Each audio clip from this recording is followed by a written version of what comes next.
He was lonely, frustrated, and hated women because he felt rejected by them. So he decided to unleash hell. That's the picture that is being painted by police, even from the gunman's own admissions posted on the internet. Right now, CNN is going inside the mind of a gunman to see why he walked into a Pittsburgh-area gym with 4 guns and opened fire. And there is a twist.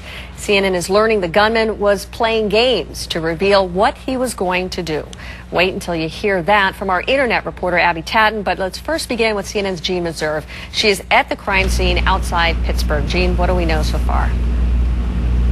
Suzanne, as you know, 3 dead, 9 wounded. And after a tragic event like this, there's always the question, why? Well, in this case, the gunman, George Sodini, provided some answers. George Sodini was 48 years old and appears to have been a troubled soul long before his shooting rampage. At the scene, in his gym bag, authorities found a note. He complains about he's never spent a weekend with a girl.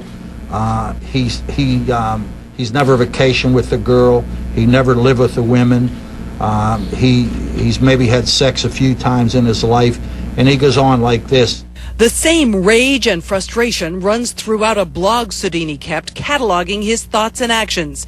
Women just don't like me. There are 30 million desirable women in the U.S., my estimate, and I cannot find one. Not one of them finds me attractive. He calls himself totally alone, isolated, and he writes, "Thanks for nada, bitches.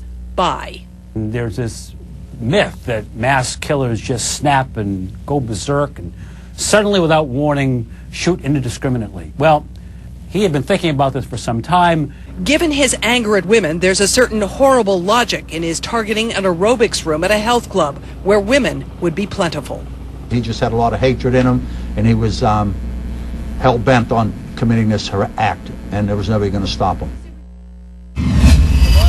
In his blog, Sodini calls his mother domineering, says his brother was a bully, his father was never there, but most of his anger is directed at women, and women were his victims last night. Suzanne, back to you. Thank you, Jean. We're going to take this to Abby Tatton. And Abby, I understand you have an incredible development. You've been following this online. What did he put online? What do we know? Suzanne, it looks like Sodini was teasing us to find this information that he posted. I want to show you his website. The front page of it looks innocuous enough. It's got holiday pictures here. There's a listing for a used car that he was trying to sell.